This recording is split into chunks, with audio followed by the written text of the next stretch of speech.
ഗോമതിപ്പൈ ചൊല്ലുന്നു, ഗോപിമാരും ചൊല്ലുന്നു, ശ്രീ ഗുരുവായൂരപ്പൻ സ്വന്തമാണെന്ന്.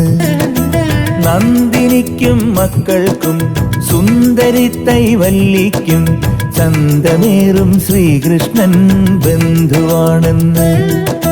കാർമുകിലും ചൊല്ലുന്നു, മേഘവർണ്ണം തന്റേത്, പൂങ്കുയിലും കൂവുന്നു, പുല്ലാങ്കുഴലെന്റേത്. കാർമുകിലും ചൊല്ലുന്നു, മേഘവർണ്ണം തന്റേത്, പൂങ്കുയിലും കൂവുന്നു, പുല്ലാങ്കുഴലെന്റേത്. ഗോമതിപ്പൈ ചൊല്ലുന്നു, ഗോപിമാരും ചൊല്ലുന്നു, ശ്രീ ഗുരുവായൂരപ്പൻ സ്വന്തമാണെന്ന്.